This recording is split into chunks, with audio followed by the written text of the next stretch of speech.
Le 15 juin 2023, dans une petite église orthodoxe du quartier Kolonaki à Athènes, s'est déroulé un mariage qui, à première vue, semblait tout droit sorti d'un conte de fées. Amélie Laurent, 24 ans, originaire d'Haïti, rayonnait dans sa robe blanche tandis que son fiancé grec Dimitrios Papadopoulos, 32 ans, se tenait fièrement à ses côtés. La cérémonie était petite mais élégante en présence de la famille du marié et de quelques amis de la mariée qu'elle avait rencontrés en Grèce au cours des 2 dernières années. Amélie était arrivée à Athènes il y a 3 ans après qu'un tremblement de terre dévastateur eût secoué son pays natal et détruit sa famille. Ses parents avaient espéré pour l'Europe avec un petit héritage à la recherche d'une nouvelle vie. En Haïti, elle parlait français et créole mais avait également appris un peu d'anglais. Le grec était pour elle un tout nouveau défi. À Athènes, elle avait d'abord vécu dans un petit appartement à Exia, un quartier connu pour son atmosphère multiculturelle. Elle travaillait comme femme de ménage dans un hôtel près de la place Saint-Agma et suivait des cours de grec le soir dans une école de langue. Amélie était une jeune femme remarquable, intelligente, travailleuse et déterminée à se construire une nouvelle vie dans son pays d'accueil. Elle avait la peau foncée, les yeux brillants d'un mélange d'espoir et de prudence et elle portait souvent ses cheveux bouclés attachés en un chignon élégant. La société grecque avait été un changement radical pour elle. En Haïti, elle avait grandi dans une communauté vivante, bien que pauvre, où la musique, la danse et la famille occupaient une place centrale dans la vie. La culture orthodoxe de la Grèce avec ses traditions strictes, ses structures familiales formelles et ses règles sociales tacites l'avaient d'abord bouleversée. Elle s'était néanmoins adaptée, avait appris le grec et avait même commencé à comprendre et à respecter les coutumes locales. Elle avait rencontré Dimitrios à l'école de langue où il donnait des cours de grec bénévoles aux migrants. Il était informaticien, travaillait pour une entreprise de taille moyenne à Marosi et vivait encore chez ses parents dans une maison familiale traditionnelle à Néa Myrni. Sa famille appartenait à la classe moyenne grecque. Son père était fonctionnaire à la retraite, sa mère femme au foyer et il respecta strictement les traditions orthodoxes. Lorsque Dimitrios a vu Amélie pour la première fois, il a été immédiatement fasciné. Son exotisme, sa détermination et sa douceur qui lui permettait de sourire malgré toutes les difficultés l'ont attiré. Pour lui, elle représentait quelque chose de nouveau, d'excitant, une pause dans la prévisibilité de sa vie grecque. Amélie s'était d'abord montrée prudente. Elle avait eu une brève relation en Haïti qui s'était mal terminée et était devenue méfiante envers les hommes. Mais Dimitrios était patient et attentionné. Il l'aidait avec la langue, lui faisait découvrir Athènes, lui montrait des sites historiques comme l'Acropole et le Musée national. Il lui achetait de petits cadeaux, des bonbons grecs, des livres en français, des vêtements chauds pour l'hiver. Peu à peu, elle a commencé à lui faire confiance. Il semblait différent des hommes qu'elle connaissait, respectueux, cultivé et avec des projets d'avenir solides. Au bout de 6 mois, Dimitrios la présenta à ses parents. La rencontre fut tendue. Maria Papadopoulos, sa mère, une femme de 58 ans aux cheveux gris et aux traits sévères, regarda Amélie avec un scepticisme à peine dissimulé. Elle ne parlait pas français et très peu anglais et le grec d'Amélie était encore hésitant à l'époque. Costa Papadopoulos, le père avait été plus poli, mais il avait lui aussi exprimé des doutes. Une étrangère, avait-il dit plus tard à son fils. Et d'Haïti, que sais-tu? De sa famille, de son passé? Dimitrios avait convaincu ses parents de donner une chance à Amélie. Il avait fait valoir qu'elle était une femme bonne et travailleuse qui s'efforçait de s'intégrer. Peu à peu, ses parents s'habituèrent à elle, même si une certaine distance subsistait. Maria insistait pour qu'Amélie aille régulièrement à l'église et apprenne davantage sur les traditions orthodoxes avant qu'un mariage ne soit envisagé. Amélie accepta ces conditions. Elle commença à aller à l'église tous les dimanches, découvrit les fêtes Religieuse grossesque et prit même des cours de cuisine avec Maria pour apprendre à préparer des plats traditionnels grecs. Elle était déterminée à faire en sorte que cela fonctionne non seulement pour Dimitrios, mais aussi parce qu'elle aspirait à la stabilité et à fonder une famille. Les fiançailles ont eu lieu en décembre 2022. Lors d'une petite cérémonie dans la maison familiale des Papadopoulos. Dimitrios avait acheté une bague simple, mais élégante, et Amélie avait pleuré de joie. Enfin, sa vie semblait prendre un tournant positif. Elle avait trouvé un homme qu'il aimait, une nouvelle famille qui l'acceptait, et un avenir dans un pays qui lui offrait la sécurité. Les préparatifs du mariage avaient été compliqués. Comme Amélie n'avait pas de famille en Grèce, Maria s'était chargée de l'essentiel de l'organisation. Elle avait choisi l'église, organisé la réception et même décidé du menu. Amélie se sentait parfois mise à l'écart, mais elle comprenait que c'était la coutume en Grèce. C'était la famille du mari qui menait la danse. La robe de mariée avait été un compromis. Amélie aurait préféré quelque chose de plus moderne, mais Maria avait insisté pour un style traditionnel, col haut, manches longues et long voile. Une mariée orthodoxe doit avoir l'air modeste, avait-elle expliqué.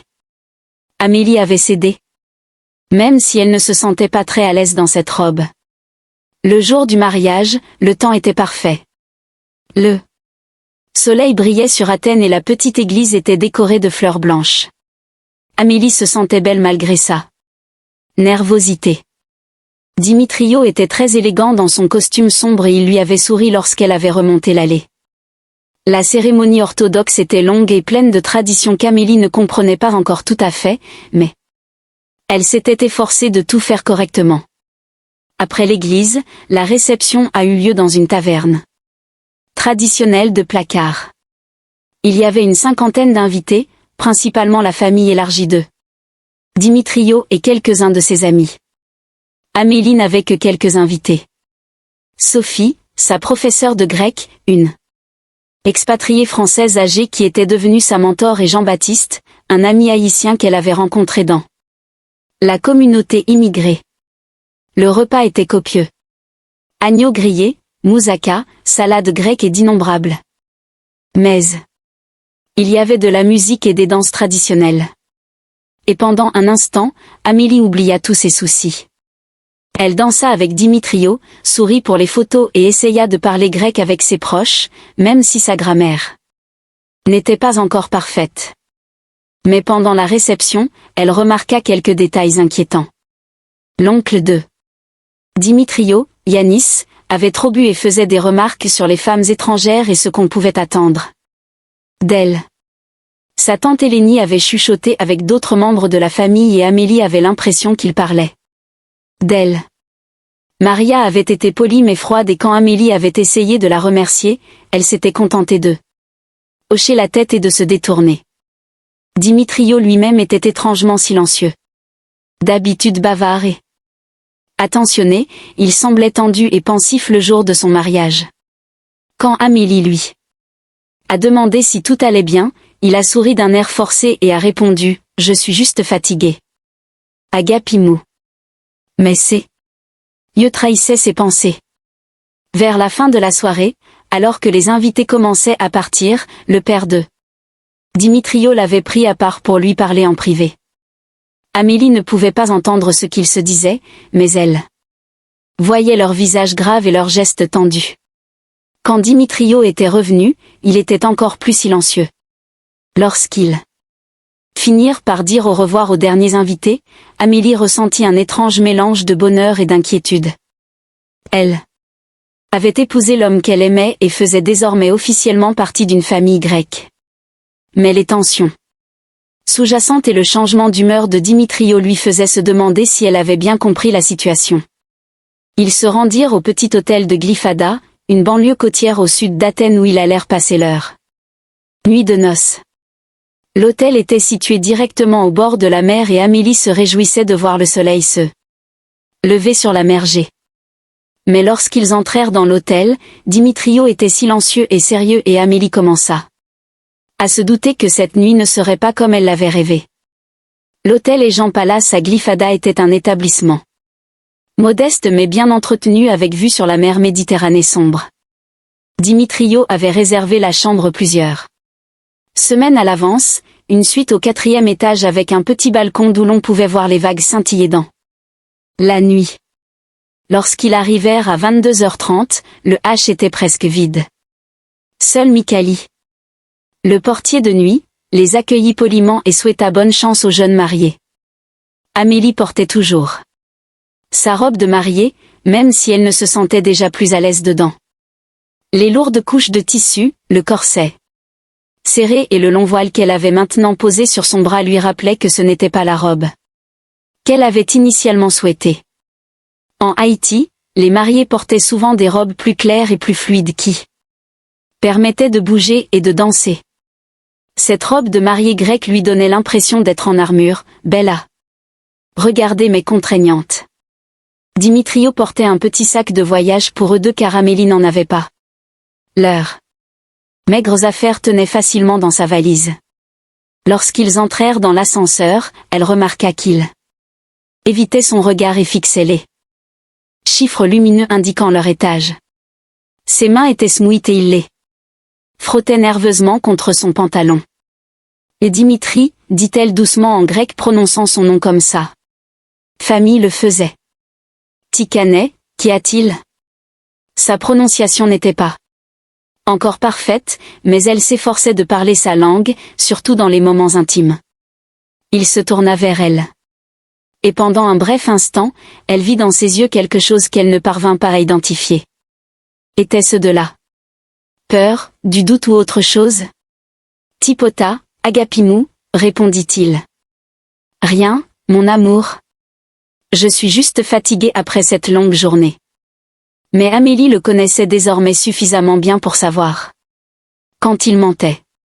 Au cours des 18 mois de leur relation, elle avait appris à décrypter ses humeurs. Dimitrios était généralement un homme ouvert qui exprimait facilement ses sentiments. Quand il était heureux, il riait fort et la serrait spontanément dans ses bras. Quand il était stressé, il parlait vite et gesticulait beaucoup. Mais cette version silencieuse et renfermée de lui était nouvelle et inquiétante. La suite de l'hôtel était joliment décorée. Un grand lit avec des draps blancs, un petit coin salon avec 2 fauteuils et une table basse et des portes-fenêtres donnant sur le balcon. Quelqu'un avait dispersé des pétales de rose sur le lit et posé une bouteille de vin mousseux grec avec 2 verres sur la table de chevet. C'était un geste romantique qui dans d'autres circonstances aurait fait sourire Amélie. Au lieu de cela, elle posa son voile sur l'un des fauteuils et commença à détacher les innombrables petits boutons dans le dos de sa robe. C'était une tâche fastidieuse et Dimitrios l'aurait normalement aidée. Mais il lui tournait le dos debout près de la fenêtre et regardait la mer sombre comme si elle n'était pas là. « Tu peux m'aider ?» demanda-t-elle finalement en français, car le grec lui était trop difficile à ce moment-là. Dimitrios comprenait assez bien le français. Il l'avait appris à l'école et l'avait pratiqué avec elle. Il se retourna, hésita un instant, puis s'approcha d'elle. Ses doigts étaient maladroits lorsqu'il déboutonna la robe et son toucher était mécanique dépourvu de la tendresse à laquelle elle était habituée de sa part. Lorsque la robe tomba enfin au sol, Amélie se retrouva en sous-vêtements blancs et frissonna soudainement, bien que la pièce fût chaude.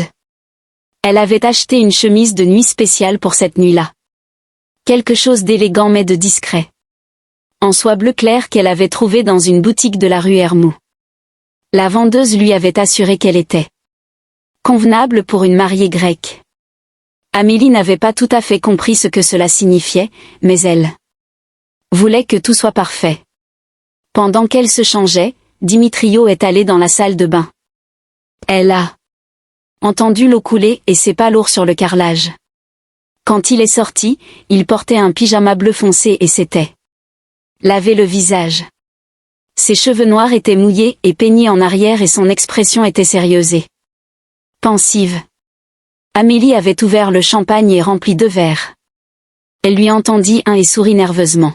« À notre avenir », dit-elle en grec, fière d'avoir prononcé la phrase correctement. Dimitrio prit le verre. Mais ne but pas tout de suite. Au lieu de cela, il la regarda intensément comme s'il voyait pour la première fois. Ses yeux sombres se promenèrent sur son visage, son cou, ses épaules. Ce n'était pas le regard affectueux qu'elle connaissait, mais quelque chose de plus scrutateur, presque méfiant. « Amélie » dit-il enfin, prononçant son nom pour la première fois de la soirée. « Il faut qu'on parle. » Quelque chose dans son ton la fit baisser sa flûte de champagne. Parler de quoi? Son cœur se mit à battre plus vite et elle sentit ses mains devenir moites. Il posa son verre sans boire et se mit à faire les 100 pas dans la pièce. C'était une petite suite. Il n'y avait donc que quelques pas d'un mur à l'autre, mais ses mouvements semblaient agités et tendus. « Mon père m'a parlé ce soir », commença-t-il en grec. Puis il passa à l'anglais lorsqu'il vit qu'elle avait du mal à le suivre. Il m'a dit certaines choses qui m'ont fait réfléchir. « Quel genre de choses ?» demanda Amélie. Elle s'assit sur le bord du lit, soudain fatiguée et effrayée. Dimitrio resta debout devant la fenêtre, lui tournant le dos. Il a dit qu'il avait des doutes. À ton sujet, à propos de ton passé en Haïti, il a dit qu'on s'était marié trop vite sans se connaître suffisamment. Amélie eut l'impression de recevoir un coup de poing dans le ventre. Elle avait craint que Costa Papadopulo ne l'accepte jamais complètement, mais elle avait espéré que son opinion n'aurait plus d'importance après le mariage. « Que veux-tu savoir ?» demanda-t-elle doucement. « Je t'ai tout dit qui était important à propos de ma famille, du tremblement de terre. De ma vie avant d'arriver en Grèce. »« Vraiment ?» demanda-t-il d'une voix plus aiguë qu'auparavant. Il se retourna et la regarda droit dans les yeux. « Et tu m'as vraiment tout dit ?» Amélie sentit son estomac se nouer. Il y avait quelque chose dans son regard qu'elle n'avait jamais vu auparavant. Une sorte d'intensité froide qui lui rappelait la façon dont les hommes en Haïti regardaient faire parfois les femmes lorsqu'ils les soupçonnaient ou les interrogeaient. « Je ne comprends pas ce que tu veux dire, » répondit-elle, même si une partie d'elle-même craignait de comprendre. Dimitrio s'assit dans l'un des fauteuils, mais sans se détendre. Il se tenait droit, les mains sur les genoux, comme un juge sur le point de rendre son verdict. « Ma tante Hélénie a parlé à Jean-Baptiste ce soir. Son français est meilleur que je ne le pensais. » Le cœur d'Amélie se mit à battre encore plus vite. Jean-Baptiste était le seul invité à connaître sa vie en Haïti et elle avait espéré que la barrière de la langue empêcherait toute conversation désagréable. « De quoi a-t-elle parlé avec lui ?» demanda-t-elle même si elle ne voulait pas entendre la réponse. Elle était curieuse de savoir comment était ta vie avant ton arrivée en Grèce. Ta famille, tes amis, tes relations. Il prononça le dernier mot lentement et avec emphase. Amélie ferma les yeux. Elle savait que ce moment arriverait tôt ou tard, mais elle avait espéré que ce serait plus tard lorsque leur mariage serait plus solide, lorsque Dimitrio la connaîtrait mieux et lui ferait davantage confiance. Dimitri, dit-elle doucement, ne pouvons-nous pas parler du passé lorsque nous serons mieux installés? Aujourd'hui, c'est notre anniversaire de mariage. Ne pouvons-nous pas simplement être heureux? Mais ces paroles ne firent que l'énerver davantage. Il se leva brusquement et se remit à faire les 100 pas dans la pièce. C'est ça qui me dérange, Amélie. Tu esquives la question. Pourquoi tu ne peux pas simplement me répondre? Elle ouvrit les yeux et le regarda. Son visage exprimait un mélange de déception, de colère et d'autres choses. Quelque chose qu'elle interpréta comme du mépris. C'était la même expression qu'elle avait parfois vue chez les hommes grecs dans la rue lorsqu'ils regardèrent les femmes étrangères comme si elles avaient moins de valeur. « Que veux-tu savoir exactement ?» demanda-t-elle d'une voix à peine plus qu'un murmure. Dimitrio resta devant elle, les bras croisés. « Je veux savoir si tu as été avec d'autres hommes avant moi en Haïti. » La question resta suspendue entre eux comme un brouillard toxique. Amélie sentit son monde se mettre à tourner. Elle avait toujours su que les hommes grecs étaient plus traditionnels que ceux qu'elle avait connus en Haïti. Mais elle n'aurait jamais imaginé que Dimitrio, le Dimitrio cultivé et moderne qui lui avait appris que la Grèce était un pays ouvert et européen, pouvait avoir des opinions aussi rétrogrades sur la pureté et la virginité. Pourquoi est-ce important? Demanda-t-elle à la place, répond simplement à la question Amélie. Elle se leva du lit et se dirigea vers le balcon. L'air nocturne était frais et salé et elle pouvait entendre le doux bruit des vagues. Quelque part au loin, quelqu'un jouait de la musique traditionnelle grecque et elle pouvait vaguement entendre les sons d'un buzuki. En Haïti, la sexualité faisait partie intégrante de la vie. Les femmes n'étaient pas jugées pour avoir des relations tant qu'elles restaient respectueuses et discrètes. Amélie avait eu un petit ami à Port, Marcel, un jeune enseignant avec qui elle était restée près de 2 ans. C'était une relation sérieuse et pleine d'amour qui n'avait pris fin que parce qu'il avait péri dans le tremblement de terre. Elle n'avait jamais pensé que cette relation devait être un secret. Elle avait fait partie de sa vie, de ce qui avait fait d'elle la femme qu'elle était aujourd'hui. Mais, en regardant le visage tendu de Dimitrio, elle comprit qu'il voyait les choses différemment. Amélie se détourna lentement du balcon et regarda Dimitrio droit dans les yeux. À cet instant, elle prit une décision qui allait changer sa vie à jamais. Elle choisit la vérité. Oui, dit-elle calmement en grec. J'ai eu une relation en Haïti avec un homme qui s'appelait Marcel Dubois. Il était instituteur dans une école primaire à Port-au-Prince. Les mots tombèrent comme des pierres dans le silence de la chambre d'hôtel. Le visage de Dimitrio changea instantanément. Il paix et ses yeux s'écarquillèrent de choc. Il la fixait comme si elle venait de lui avouer qu'elle avait assassiné quelqu'un. Depuis combien de temps? Demanda-t-il d'une voix étouffée. Presque 2 ans, de 2019 jusqu'à sa mort. Lors du tremblement de terre de 2021. Amélie continua à parler en grec, même si les mots avaient du mal à sortir de sa bouche. Elle voulait qu'il comprenne tout dans sa propre langue sans malentendu. Dimitrio s'assit lourdement dans le fauteuil comme si ses jambes étaient trop faibles pour le porter. Il enfouit son visage dans ses mains et resta assis ainsi pendant plusieurs minutes. Amélie pouvait entendre sa respiration haletante et voyait ses épaules trembler. Tu avais des relations intimes avec lui? Demanda-t-il finalement sans lever les yeux. Amélie hésita. Elle aurait pu mentir, mais à quoi bon? La vérité finirait par éclater tôt ou tard et un mariage fondé sur des mensonges n'avait aucune chance. Oui, dit-elle. Doucement. Nous nous aimions. Ces derniers mots frappèrent Dimitrio comme un coup physique. Il bondit si violemment que le fauteuil recula. Ses yeux étaient désormais remplis de rage et d'autre chose du dégoût.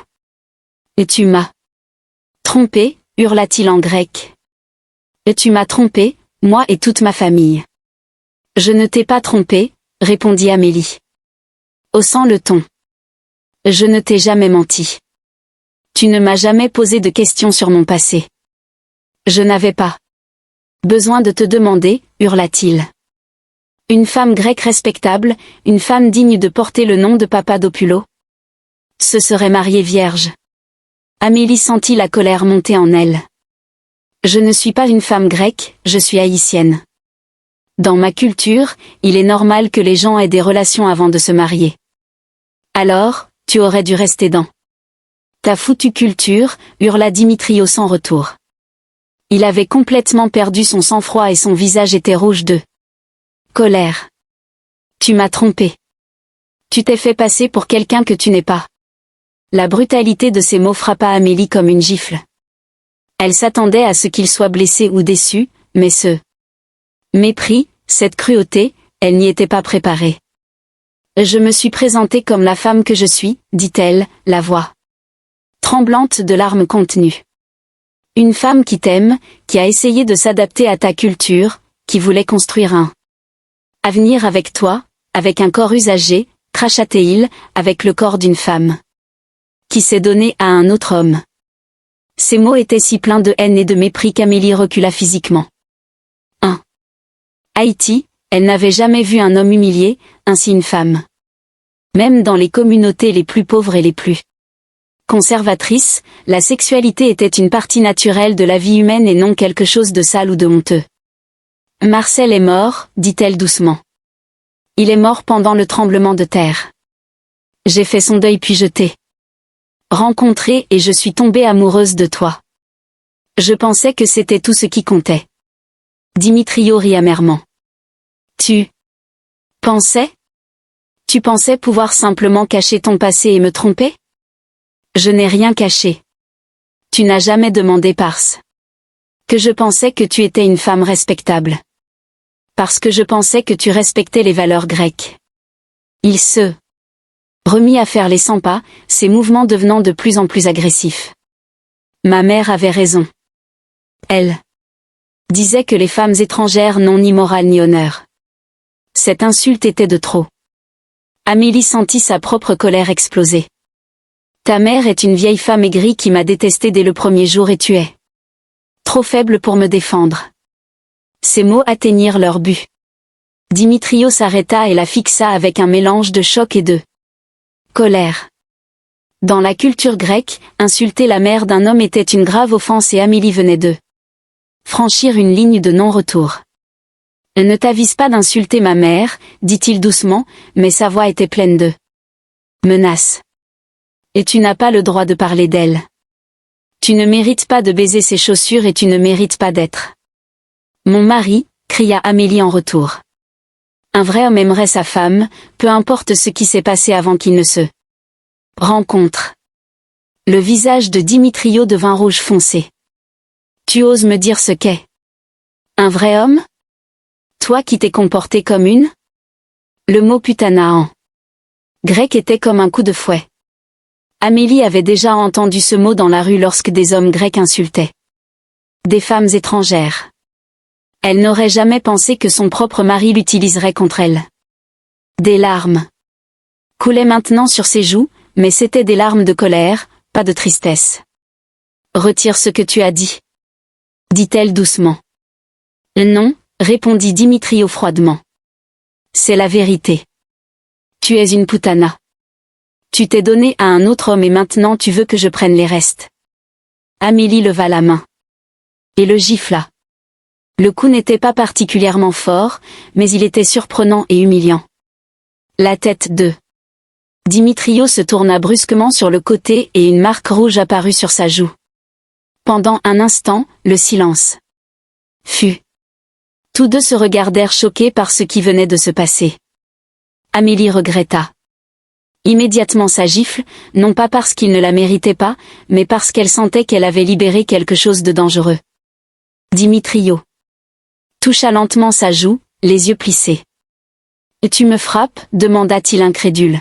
« Tu oses me frapper ?»« Tu m'as traité de pute » murmura Amélie, soudain effrayée par l'expression de ses yeux. « Parce que tu en es une » hurla-t-il. Puis, sans prévenir, il riposta. Sa main frappa sa joue avec beaucoup plus de force qu'elle ne l'avait frappé. Pépé. Amélie tituba en arrière et tomba contre le mur. La douleur était vive et brûlante et elle avait le goût du sang dans la bouche. Elle le regarda avec horreur. Dimitri, qu'est-ce que tu fais? Mais l'homme qui se tenait devant elle n'était plus le Dimitrio qu'elle aimait. Ses yeux étaient sauvages et tout son corps tremblait de rage. Tu m'as humilié, dit-il d'une voix désormais froide et contrôlée. Tu m'as humilié devant ma famille. Tu as fait de notre mariage un mensonge. Ce n'est pas un mensonge, dit Amélie en se tenant la joue. Je t'aime, ce n'est pas un mensonge. L'amour? Ricana-t-il. Que? Sais-tu de l'amour? Tu es une étrangère. Une étrangère qui vient ici pour tromper un honnête grec.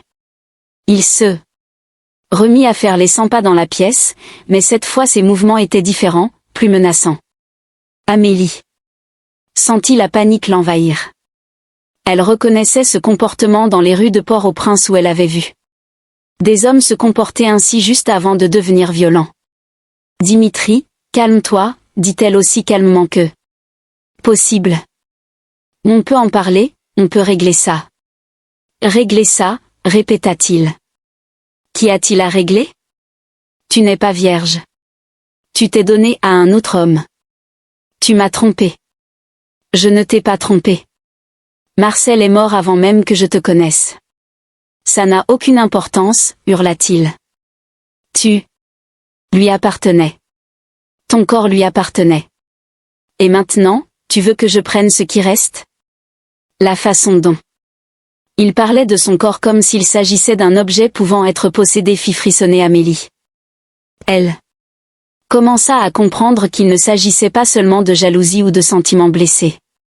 Il s'agissait de possession, d'honneur masculin, de concepts ancrés dans un monde qu'elle n'avait jamais complètement compris.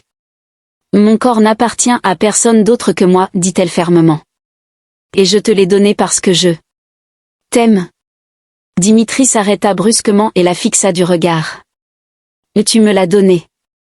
Comme si c'était une aumône, comme si c'était ta décision. C'est ma décision, répondit Amélie. Bien que sa voix tremblait. C'est toujours la décision de la femme. Ces mots, si évidents pour elle, si radicaux. Pour lui, furent à la goutte d'eau qui fit déborder le vase. Le visage de Dimitrio se déforma de rage et elle vit ses poings se serraient. Et tu ne comprends rien, dit-il doucement, mais sa voix était pleine de menaces. Tu ne comprends pas ce que signifie l'honneur, ce que signifie la famille, ce que signifie être une femme grecque. Je ne suis pas une femme grecque, cria Amélie. Je suis haïtienne et j'en suis fière. C'était la pire chose qu'elle pouvait dire. Dimitrio explosa. Dimitrio bougea si vite qu'Amélie n'eut pas le temps de réagir. Sa main jaillit. Et l'attrapa violemment par le poignet. Ses doigts s'enfonçant si profondément dans sa peau qu'il les serre. Immédiatement des ecchymoses. D'un coup brutal, il l'éloigna du balcon et la jeta dans la pièce. Tu en es fier? Hurla-t-il, son visage à quelques centimètres du sien. Tu es fier d'être une sale Mavérie qui vient ici pour tromper d'honorables familles grecques? Le mot mavrinoir était prononcé comme une malédiction et Amélie sentit son estomac se nouer de dégoût. Elle avait déjà entendu ce mot dans les rues d'Athènes lorsque les partisans de Césie AVJ, le parti d'extrême droite abdoré manifestait contre les migrants. Elle n'aurait jamais pensé que son propre mari l'utiliserait contre elle. Lâche-moi. Elle en essayant de se libérer de son emprise. Mais Dimitrio était plus fort qu'elle et sa colère lui donnait une force supplémentaire. Tu n'iras nulle part. Siffla-t-il. Tu m'as humilié, tu as déshonoré ma famille et maintenant tu vas payer pour ça. Il la poussa en arrière et elle trébuche sur ses propres pieds, tombant lourdement sur le lit. Les pétales de rose, qui étaient censés être un geste romantique, se dispersèrent sous son poids. Dimitrio se tenait au-dessus d'elle, sa silhouette se découpant dans la faible lumière qui filtrait du balcon. Je t'en prie, murmura Amélie, soudain effrayée par la froideur de son regard. Et Dimitri, ce n'est pas moi, ce n'est pas toi. On peut en parler. Parler, ricana-t-il. Le temps des discussions est révolu. Tu aurais dû dire la vérité avant de m'épouser, avant de me pousser à te prendre pour épouse devant Dieu et ma famille. Il commença à déboutonner sa chemise, mais ses gestes n'étaient ni tendres ni affectueux. Ils étaient agressifs, possessifs. Amélie reconnut les signes et sentit la panique l'envahir. Non, dit-elle fermement en reculant sur le lit. Pas comme ça, pas dans la colère. Tu n'as plus le choix. Répondit Dimitrio froidement. Tu es ma femme, tu m'appartiens et je prendrai ce qui m'appartient de droit, même si ce n'est plus pur. La façon dont il prononça le mot pur fit frissonner Amélie. Elle bondit du lit et courut vers la porte, mais Dimitrio fut plus rapide. Il l'attrapa par sa chemise de nuit et le tissu de soie fine se déchira sous la tension. Ne t'enfuiras pas, halta Théil en la tirant en arrière. Tu as déjà fait assez de dégâts. Amélie se retourna et tenta de lui griffer le visage, mais il attrapa ses mains et serra ses poignets si fort qu'elle hurla de douleur. D'un mouvement brutal, il la jeta à nouveau sur le lit où elle atterrit durement sur le côté. « Tu veux te battre ?» demanda-t-il d'une voix étrangement calme. « Très bien. Batte-toi, ça rendra peut-être les choses plus intéressantes. » Il grimpa sur le lit, son poids là, plaquant contre le matelas. Amélie sentit la panique et le désespoir l'envahir. Ce n'était pas l'homme qu'elle avait épousé. C'était quelqu'un d'autre, quelqu'un de dangereux et d'imprévisible. « Et Dimitri, je t'en prie » tenta-t-elle à nouveau, la voix brisée par la peur. « Je t'aime. Cela ne change rien. Je suis toujours la même. Personne. » « Non, » dit-il en lui saisissant brutalement le menton pour la forcer à le regarder. « Tu n'es plus là. Même personne. La personne que j'aimais n'a jamais existé. Tu n'étais qu'un mensonge depuis le début. » Ses mains se déplacèrent vers sa chemise de nuit déchirée et Amélie sentit la réalité de la situation s'imposer à elle. Il allait la violer. Son propre mari pendant leur nuit de noces allait la violer. « Non !» cria-t-elle en essayant de le repousser. « Tu ne peux pas faire ça, je suis ta femme. » Exactement, répondit-il en déchirant complètement sa chemise de nuit. « Tu es ma femme, ma propriété et je fais ce que je veux de ma propriété. » Amélie se débattit de toutes ses forces. Elle griffait, donnait des coups de pied et criait. Mais Dimitrio était plus grand et plus fort qu'elle. Pire encore, sa rage semblait lui donner une force surhumaine. Chacun de ses coups semblait le rendre encore plus furieux. « Arrête de te débattre » halta-t-il en essayant d'écarter ses jambes. « Et tu t'es déjà donné à un homme. Fais comme si j'étais lui. »« Et tu n'es pas Marcel » cria Amélie. Marcel était un homme bien. Il ne m'aurait jamais fait de mal. La mention de son petit ami mort bouleversa Dimitrio. Ses yeux devinrent fous et il la frappa violemment au visage, beaucoup plus fort qu'auparavant. Sa tête fut projetée sur le côté et elle sentit le sang couler de sa lèvre fendue. « Ne prononce plus jamais ce nom » hurla-t-il. « Jamais. » Il la frappa à nouveau, cette fois avec le dos de la main. La douleur était explosive et pendant un instant, Amélie vit des étoiles. Lorsque sa vision s'éclaircit, elle vit que les jointures de Dimitrio étaient ensanglantées. Par ses dents ou sa peau, elle ne savait pas. « Tu apprendras à me respecter » dit-il d'une voix désormais effrayante de calme. « Tu apprendras ce que signifie être une épouse grecque. » Amélie sentit ses forces l'abandonner. La douleur, la peur et le choc commencèrent à la submerger. Mais lorsqu'elle sentit les mains de Dimitrio sur ses sous-vêtements, elle trouva une dernière vague de rage. « Je te déteste » hurla-t-elle en lui crachant du sang au visage. « Je te déteste, toi et toute ta famille. » Sang était trop. Dimitrio explosa dans un accès de rage aveugle. Ses mains se posèrent sur sa gorge et soudain, Amélie ne put respirer. « Et tu oses insulter ma famille » halta-t-il tandis que ses doigts se resserraient autour de sa gorge. « Tu oses ?» Amélie essaya de parler, de respirer, de se débattre, mais elle ne pouvait rien faire. Le monde se mit à tourner et des points noirs dansèrent devant ses yeux. Elle griffa ses mains, essaya de les repousser mais il était trop fort. « Tu apprendras à rester à ta place » murmura Dimitrio, mais sa voix semblait venir de très loin. « Tu apprendras. » Amélie sentit la conscience l'abandonner. Ses dernières pensées cohérentes étaient pour Marcel, son rire, sa gentillesse, son amour pour elle. Elle se demanda si elle le reverrait bientôt, mais soudain, Dimitrio relâcha éreinte. Amélie halta. Et tout ça, aspirant goulûment l'air dans ses poumons en feu. Lorsque sa vue s'éclaircit, elle vit que Dimitrio la fixait avec un mélange de choc et d'autre chose. De l'horreur. Oh mon Dieu, murmura-t-il en regardant ses mains comme si elles lui appartenaient pas. Oh mon Dieu, qu'est-ce que je fais? Mais ce moment de lucidité ne dura pas longtemps. Quand Amélie tenta de rouler hors du lit, il la saisit à nouveau. Non, dit-il d'une voix à nouveau dure. Tu restes ici. Tu m'appartiens. Cette fois, Amélie ne se débattit pas. Elle n'avait plus de force et comprenait que toute résistance ne ferait que le rendre plus violent. Elle resta donc allongée, immobile, fixant le plafond et essayant de se détacher mentalement de ce qui arrivait à son corps. Elle pensait à Haïti, à la brise chaude de la mer, à sa mère qui lui tressait les cheveux, à Marcel qui lui lisait des poèmes.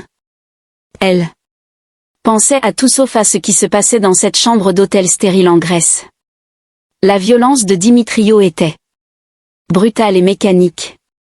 Il n'y avait ni passion, ni amour, ni même de désir. C'était de la pure rage et le désir de dominer, de punir, de posséder. Quand il eut enfin fini, il roula sur le côté et resta allongé à côté d'elle haletant. Pendant plusieurs minutes, aucun d'eux ne parla. Le seul bruit était leur respiration hante et le bruit lointain des vagues. Amélie sentait le sang chaud couler entre ses jambes et tout son corps était douloureux. « Tu n'avais pas besoin de faire ça, dit finalement Dimitrio d'une voix étrangement normale, comme s'il venait de conclure une transaction commerciale. Si tu avais été honnête, si tu m'avais dit la vérité, cela ne serait pas arrivé. Amélie ne dit rien. Elle ne pouvait pas parler. Elle pouvait à peine penser. Sa gorge lui faisait mal à force d'avoir vomi. Son visage était enflé à cause des coups et tout son corps était brisé. Tu comprends maintenant comment ça marche? Continua Dimitrio. Tu es ma femme. Cela signifie que tu m'obéis, que tu me respectes, que tu ne me mentiras plus jamais. Il se leva du lit et se dirigea vers la salle de bain. Amélie entendit l'eau couler et comprit qu'il prenait une douche comme si de rien n'était. Elle resta allongée, immobile, fixant le plafond, essayant de comprendre ce qui venait de se passer. C'était son mari. L'homme qu'elle aimait, en qui elle avait confiance, avec qui elle voulait construire un avenir et il l'avait violée. Lors de leur nuit de noces, il l'avait frappée et violée. Elle s'assit lentement, chaque mouvement envoyant des vagues de douleur à travers son corps. Sa chemise de nuit déchirée pendait en lambeaux sur ses épaules et elle pouvait voir son propre sang sur les drapes blancs. Les pétales de rose qui étaient censés être un symbole romantique étaient maintenant éparpillés et écrasés, certains tachaient de son sang. Elle se leva en titubant et se dirigea vers le miroir. Au-dessus de la commode. Le visage qui lui faisait face était à peine reconnaissable. Sa joue gauche était enflée et violacée, sa lèvre était fendue et ensanglantée et des empreintes de mains rouges ornaient son cou. Lorsque Dimitrio sortit de la salle de bain, il avait remis son pyjama et semblait rafraîchi comme s'il venait de prendre un bain relaxant. Il la regarda dans le miroir et haussa les épaules. « Tu devrais te laver, dit-il d'un ton indifférent. Tu as l'air en désordre. » Amélie le fixa dans le miroir, incapable de croire ce qu'elle entendait. La froideur dans ses yeux, son indifférence totale à sa douleur et à ses blessures était presque pire que la violence physique. « Pourquoi ?» murmura-t-elle la voix air à cause des hauts le cœur. « Pourquoi ?»« Quoi ?» demanda-t-il comme s'il s'agissait d'une conversation tout à fait normale. « Pourquoi m'as-tu fait ça ?» Dimitri soupira comme s'il était fatigué par une discussion ennuyeuse. « Je ne t'ai rien fait, Amélie. Tu t'es fait ça toute seule quand tu as décidé de me mentir. » Amélie passa le reste de la nuit éveillée, recroquevillée dans un fauteuil aussi loin que possible du lit. Elle avait essayé d'ouvrir la porte du balcon, mais Dimitrio l'avait verrouillée et avait mis la clé dans sa poche. La porte de la chambre était également fermée à clé et lorsqu'elle avait essayé de tourner la poignée, il l'avait saisie fermement par le bras et l'avait repoussée dans le fauteuil. « N'est pas encore une fois », avait-il dit à voix basse, mais la menace dans sa voix était claire. Maintenant, il dormait paisiblement dans son lit comme si rien ne s'était passé. Sa respiration était calme et régulière et il marmonnait parfois dans son sommeil. Amélie l'observait et avait du mal à croire que c'était le même homme qui l'avait agressé si brutalement quelques heures auparavant. Lorsque les premiers rayons du soleil ont traversé les rideaux, elle a pu mieux voir l'étendue de ses blessures. La moitié gauche de son visage était très enflée, son œil presque fermé. Son cou était couvert de bleu foncé.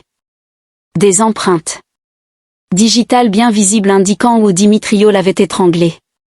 Tout son corps était douloureux et elle sentait du sang sécher sur ses cuisses. Elle s'était couverte tant bien que mal avec sa chemise de nuit déchirée, mais cela ne lui offrait ni protection ni dignité. Dans la salle de bain, elle s'était lavé le visage et avait essayé d'enlever le sang le plus visible, mais ses blessures étaient trop évidentes pour être dissimulées. À 7 heures du matin, le téléphone sonna. Amélie sursauta, mais Dimitrio se réveilla et décrocha comme si de rien n'était. « Bonjour maman », dit-il. Joyeusement en grec. C'était Maria papa de Poulo sa mère qui appelait pour prendre des nouvelles de sa nuit de noces. Amélie écouta la conversation avec une horreur grandissante. Dimitrio parlait tendrement à sa mère, lui disait que tout allait à merveille, qu'il passait un merveilleux moment. Il rit. Même à une blague qu'elle fit.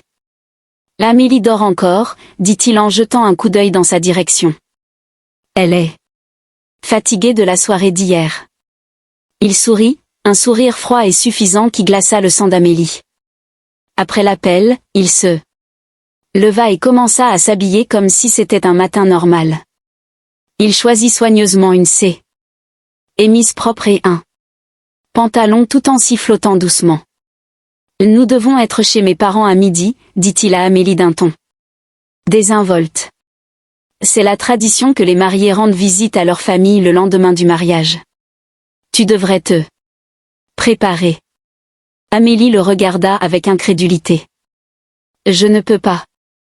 Je ne peux pas aller voir tes parents comme ça. Pourquoi pas? Demanda Dimitrio en se regardant dans le miroir tout en nouant sa cravate. Regarde-moi, dit Amélie en montrant son visage tuméfié. Comment vais-je leur expliquer? Dimitrio se retourna et la regarda comme s'il la voyait pour la première fois. Tu as l'air un peu fatigué, admit-il, mais un peu de maquillage suffira à cacher ça. L'indifférence dans sa voix était stupéfiante. Amélie n'arrivait pas à croire qu'il s'attendait sérieusement à ce qu'elle fasse comme si rien ne s'était passé. Et Dimitri, dit-elle doucement. Ce que tu as fait hier soir, c'était mal. Tu m'as violée. Il cessa de tirer sur sa cravate et la regarda dans le miroir. J'aimais ma femme, dit-il froidement. C'est mon droit. C'est un viol quand la femme dit non. Dimitrio d'un rire dur et sans humour. Tu es ma femme. Tu ne peux pas me dire non. Ce n'est pas comme ça que fonctionne le mariage. Amélie sentit le désespoir l'envahir. Elle commençait à comprendre que Dimitrio croyait vraiment ce qu'il disait. Pour lui, elle était désormais sa propriété et la propriété n'avait pas de droit. En Haïti, commença-t-elle, mais il l'interrompit immédiatement. Nous ne sommes pas en Haïti, dit-il d'un ton sec. Nous sommes en Grèce et ici, ce sont les règles grecques qui s'appliquent. Tu devras apprendre à t'adapter. Il entra dans la salle de bain et Amélie l'entendit se brosser les dents et se raser. Elle essaya à nouveau d'ouvrir la porte mais elle était toujours verrouillée. Le téléphone de la chambre était mort. Dimitrio avait débranché la ligne pendant la nuit. Quand il sortit de la salle de bain, il portait son plus beau costume et ressemblait à un respectable mari grec qui s'apprêtait à passer une belle journée en famille. « Habille-toi », ordonna-t-il, et essaie d'avoir l'air respectable. Si quelqu'un te demande ce que tu as fait à ton visage, tu diras que tu as trébuché et que tu es tombé. Je ne mentirai pas, dit Amélie à voix basse. Les yeux de Dimitrio se plissèrent. Tu feras ce que je te dis. Ou tu veux que je te refasse le coup d'hier soir? La menace était claire. Amélie sentit la peur l'envahir, mais aussi autre chose, une détermination grandissante. Elle ne le laisserait pas la traiter ainsi à nouveau. J'ai besoin de mes vêtements, dit-elle. Dimitrio ouvrit sa valise et lui lança une simple robe bleue. C'était une robe que sa mère avait jugée appropriée. Col haut, manches longues et coupe classique. Amélie s'habilla lentement, chaque mouvement lui causant une vague de douleur. La robe cachait la plupart des ecchymoses sur ses bras, mais celle de son cou et de son visage était encore visible. Du maquillage, dit Dimitrio en lui tendant une petite trousse de maquillage. Cache les marques. Amélie se rendit dans la salle de bain et tenta de retoucher son image dans le miroir. C'était une tentative désespérée. Aucun maquillage au monde ne pouvait dissimuler l'étendue de ses blessures. Mais elle fit de son mieux, empilant les couches de correcteur et de fond de teint jusqu'à ce qu'elle ait au moins l'air à peu près humaine. Quand elle ressortit, Dimitrio s'approuva d'un signe de tête. C'est mieux. On peut y aller maintenant. Il déverrouilla la porte, mais tandis qu'il marcha dans le couloir, il lui tenait fermement le bras, non pas avec tendresse, mais avec autorité. Ses doigts s'enfonçaient dans sa chair, lui rappelant constamment le pouvoir qu'il avait sur elle. À la réception, le portier lui sourit aimablement. « Avez-vous passé une bonne nuit de noces ?» demanda-t-il poliment. « Merveilleuse » répondit Dimitrio avant qu'Amélie n'ait le temps de parler. « Absolument parfaite. » Amélie se força à sourire et acquiesça, mais ses yeux imploraient silencieusement de Lyd. Le portier, un homme âgé nommé Jorgo, remarqua ses blessures. « Tout va bien à votre visage, Kyria papa de Poulot ?» demanda-t-il avec inquiétude. « Elle a trébuché » répondit rapidement Dimitrio. « Hier soir dans le noir. Elle s'est cognée contre le cadre du balcon. » Jorgo regarda tour à tour Dimitrio et Amélie vit une lueur de suspicion dans ses yeux. En tant qu'employé d'hôtel, il avait probablement déjà vu beaucoup de couples malheureux. Elle devrait peut-être consulter un médecin, suggéra-t-il. Ce n'est pas nécessaire, répondit Dimitrio d'un ton ferme. Ce n'est qu'un petit accident. Mais Jorgo insista. Il s'adressa directement à Amélie, ignorant Dimitrio. Vous êtes sûr que vous n'avez pas besoin d'un médecin, Kyria? Pendant un instant, Amélie fut tentée de dire la vérité. Voici quelqu'un qui se souciait d'elle, quelqu'un qui pouvait l'aider. Mais elle sentit Dimitrio resserrer son étreint et se souvint de sa menace. Non, murmura-t-elle. Je vais bien. Jorgo la regarda un instant puis acquiesça à contre-cœur. Mais alors qu'il s'éloignait, Amélie vit qu'il avait pris son téléphone. Elle espéra qu'il allait appeler la police.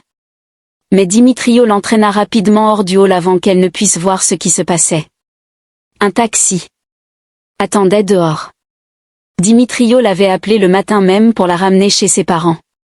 Lorsqu'ils montèrent, le chauffeur de taxi observait dans le rétroviseur. « Que s'est-il passé avec cette dame ?» demanda-t-il en grec. « Un accident », répondit Dimitrio laconiquement. « L'aile est tombée. » Gnozona quelque chose de compatissant et démarra. Pendant le trajet à travers les rues d'Athènes, Amélie observa la ville qu'elle avait autrefois considérée comme son nouveau foyer. Elle se sentait désormais prisonnière d'une vie qu'elle n'avait jamais choisie. Ils passèrent devant l'ancienne agora où Dimitrio et elle s'étaient promenés autrefois et avaient parlé de leur avenir. Ils passèrent devant le jardin national où il lui avait demandé sa main. Tous ces endroits qui avaient autrefois été remplis d'espoir et d'amour lui semblaient désormais être les souvenirs d'une autre vie. Lorsqu'ils arrivèrent devant la maison de la famille Papadopoulos à Nea Smyrni, Amélie vit que plusieurs voitures étaient déjà garées devant. La famille élargie s'était réunie pour accueillir les jeunes mariés. « Souviens-toi » murmura Dimitrio alors. Qu'ils sortirent du taxi. « Tu as trébuché et tu es tombé. » Si tu dis autre chose, tu le regretteras. Amélie acquiesça en silence. Elle n'avait pas le choix. Mais alors qu'elle se dirigeait vers la maison, elle commença à élaborer un plan. Elle trouverait une occasion de parler seule à quelqu'un qui pourrait l'aider. Elle ne resterait pas éternellement prisonnière de Dimitrio. La maison était remplie de rires et de conversations. Maria Papadopoulos la serra chaleureusement dans ses bras, même si Amélie vit une brève lueur de confusion dans ses yeux lorsqu'elle remarqua les blessures dissimulées sous le maquillage. Qu'est-il arrivé à ton visage, Korimou demanda-t-elle en grec.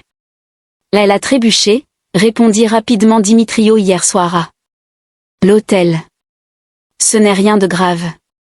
La maison de la famille Papadopoulos était imprégnée de l'hospitalité traditionnelle grecque. La grande table à manger était recouverte d'une nappe blanche et remplie de spécialités maison. Moussaka, dolmade, spanakopita et d'innombrables autres plats que Maria et les autres femmes de la famille avaient se préparé toute la matinée. L'odeur sucrée du baklava se mêlait à l'arôme du café grec fraîchement moulu. Toute la famille élargie était réunie. L'oncle Yanis avec sa femme Eleni. Les cousins de Dimitrio, Stavro et Andreas avec leur famille et même la vieille Yaya Katrina, la grand-mère de Dimitrio, était venue de son appartement à Patia. Tout le monde était venu pour bénir et célébrer les jeunes mariés. Amélie était assise tranquillement à côté d'eux. Dimitrio à la tête de la table, essayant de sourire et hochant poliment la tête lorsque quelqu'un lui adressait la parole. Son maquillage commençait déjà à s'estomper et elle pouvait voir certains membres de la famille jeter des regards curieux vers son visage. Eleni, en particulier, l'observait attentivement et Amélie se souvint que c'était la femme qui avait parlé de son passé à Jean-Baptiste. L'Amélie. Korimou, dit Maria chaleureusement en lui tendant une assiette de nourriture. Et tu ne manges pas assez. Une nouvelle mariée doit avoir des forces. Elle souriait mais ses yeux trahissaient de son inquiétude pour Amélie. Levez. Ciao, Kyria Papadopoulos. Répondit Amélie doucement en grec avant d'accepter l'assiette avec gratitude. Son estomac était noué par l'angoisse. Mais elle se força à prendre quelques bouchées. Dimitrio jouait parfaitement son rôle de mari heureux. Il racontait des anecdotes sur leur nuit de noces, riait de moments romantiques imaginaires et caressait parfois tendrement la main d'Amélie. Aux yeux de la famille, il avait l'air d'un homme qui avait épousé la femme de ses rêves. Quand aurons-nous des petits-enfants demanda Yaya Katerina avec un sourire malicieux. La vieille dame avait 90 ans. Mais ses yeux étaient toujours vifs et alertes.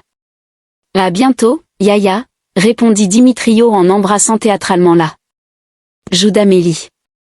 Très bientôt, j'espère. Le contact de ses lèvres sur sa peau fit frissonner Amélie, mais elle se força à sourire. Sous la table, elle serra les poings, ses ongles s'enfonçant dans ses paumes. Après le repas, les hommes se rendirent dans le salon pour boire de l'eau et discuter de football, tandis que les femmes commençaient à débarrasser la table. C'était une répartition traditionnelle qu'Amélie connaissait bien en Haïti, mais ici, elle lui semblait encore plus rigide et formelle. Sophie, la professeure de grec d'Amélie, avait également été invitée et avait passé la paix midi avec la famille. En tant qu'expatriée française plus âgée, elle occupait une position respectée au sein de la communauté étrangère en Grèce. Elle était l'une des rares personnes en qui Amélie avait confiance. Ma chérie, murmura Sophie en français alors qu'elles portaient ensemble la vaisselle dans la cuisine.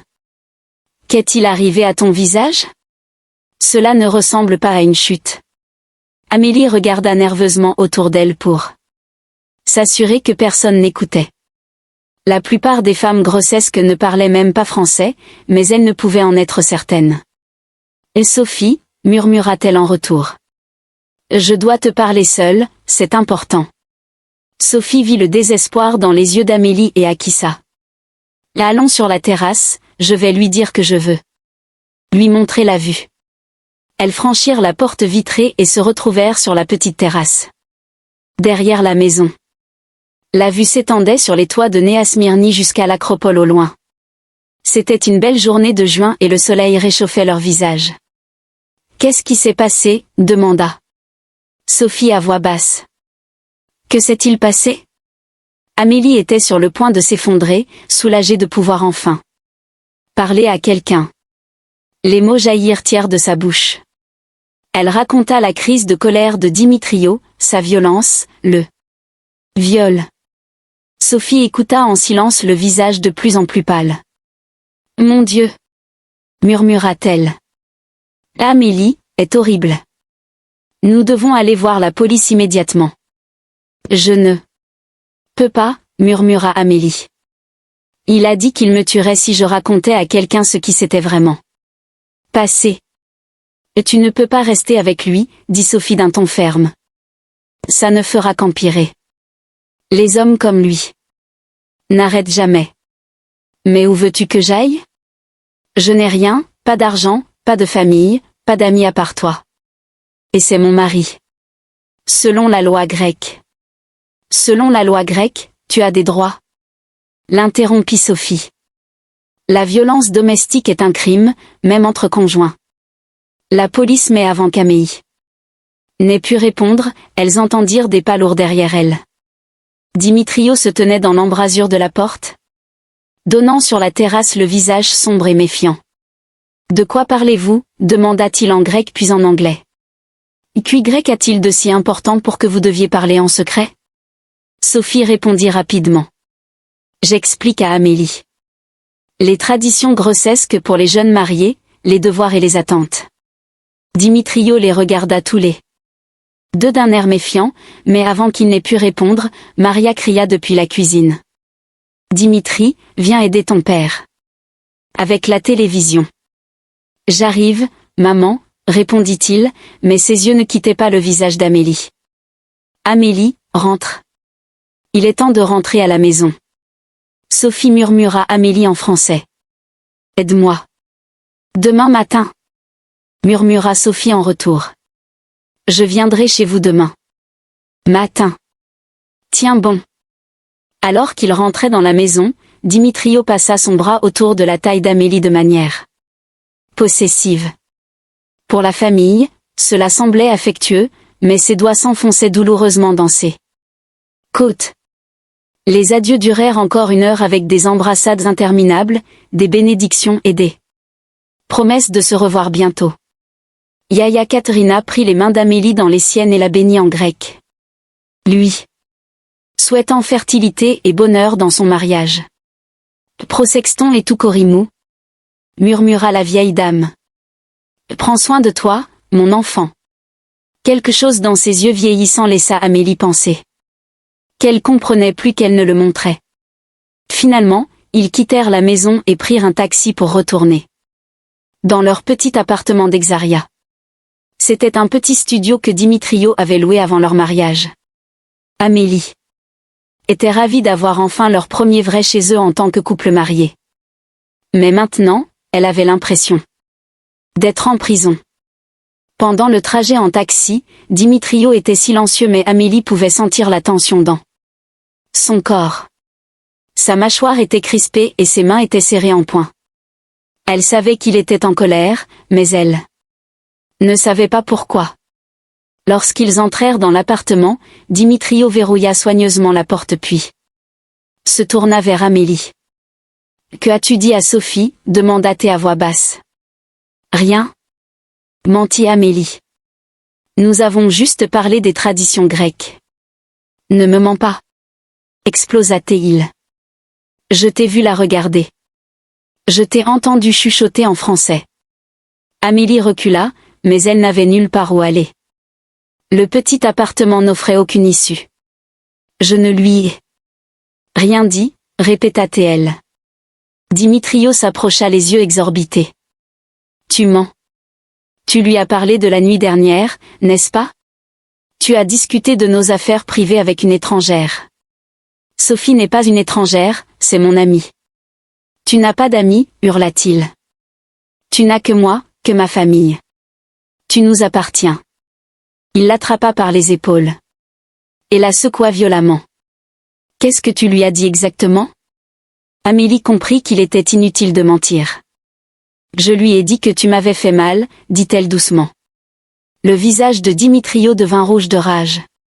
Espèce de stupide putana, tu sais ce que tu as fait? Tu m'as humilié devant une étrangère. Tu as déshonoré notre famille. C'est toi qui t'es déshonoré en me frappant. La gifle fut si rapide qu'Amélie ne la vit pas venir. Le coup fut plus fort que tous les précédents et elle trépieda en arrière contre le mur. Tu ne me parles pas comme ça, hurla Dimitrio. Tu n'es rien. Tu n'étais rien avant que je t'épouse et tu ne seras rien quand je te quitterai. Amélie sentit le sang couler de son nez. Le maquillage qu'elle avait soigneusement appliqué était maintenant étalé et ruiné. Et Dimitri, je t'en prie, supplia-t-elle. On peut en parler, on peut se faire aider.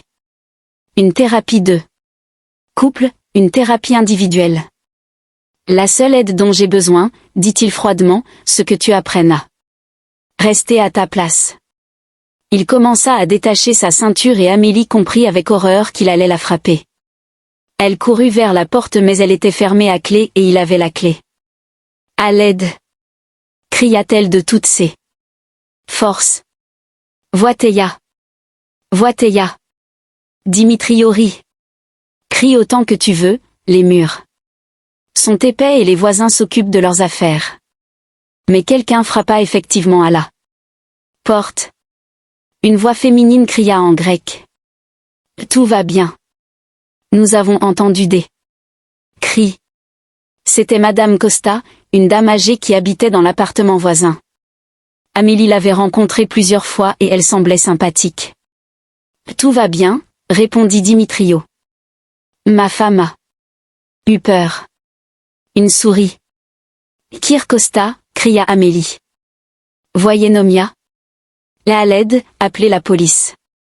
Les mots sortirent de sa bouche de manière saccadée et désespérée, mais ils étaient suffisamment clairs pour être compris. Il y eut un silence, puis ils entendirent des pas rapides s'éloigner. Le visage de Dimitrio devint blanc de rage. Tu as ruiné notre vie, dit-il doucement. Tu as tout ruiné. Tant mieux, halta Amélie. Je ne veux pas de cette vie. C'était la goutte d'eau qui fit déborder le vase. Dimitrio explosa. Dans un accès de rage aveugle. Ses mains se refermèrent sur sa gorge et cette fois, il ne relâcha pas son étreinte. Amélie se débattit. Griffa donna des coups de pied, mais il était trop fort. Le monde se mit à tourner et des points noirs dansèrent devant ses yeux. Ses dernières pensées conscientes furent pour Marcel, pour Haïti, pour le soleil chaud de son pays natal. 10 minutes plus tard, 2 agents de la police grecque frappèrent à la porte. Comme personne ne répondait, ils l'ont enfoncé. Ils ont trouvé Dimitrio assis par terre, la tête entre les mains et Amélie gisant sans vie sur le tapis. Thiès a demandé. L'un des agents. Qu'avez-vous fait? Dimitrio a levé les yeux, le regard vide. Elle voulait me quitter, a-t-il murmuré. Elle voulait me faire honte. L'arrestation fut rapide et sans incident. Dimitrio n'opposa aucune résistance lorsqu'on lui passa les menottes. Il semblait presque soulagé que tout soit fini. La nouvelle de la mort d'Amélie se répandit rapidement dans les communautés grecques et haïtiennes. Sophie était inconsolable. Elle se reprochait de ne pas être intervenue plus tôt. La famille Papadopoulos était sous le choc et honteuse. Maria ne pouvait s'arrêter de pleurer tandis que Costa affirmait que son fils avait dû perdre la tête. Le procès fut bref. Dimitrio plaida coupable d'homicide involontaire et fut condamné à 15 ans de prison. Dans sa déposition, il affirma qu'Amélie l'avait provoqué, mais il ne montra aucun remords sincère. Le corps d'Amélie a été rapatrié en Haïti où elle a été enterrée. Aux côtés de Marcel et de ses parents. Sophie a organisé une cérémonie commémorative à Athènes qui a attiré de nombreux membres de la communauté étrangère.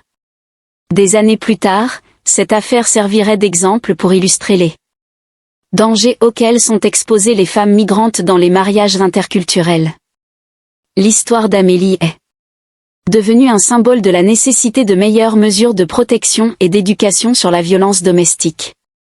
Mais pour ceux qui l'ont connue et aimée, Amélie Laurent restera dans les mémoires comme une jeune femme courageuse qui a tenté de construire un pont entre deux cultures et qui a perdu la vie dans cette entreprise. Yeah.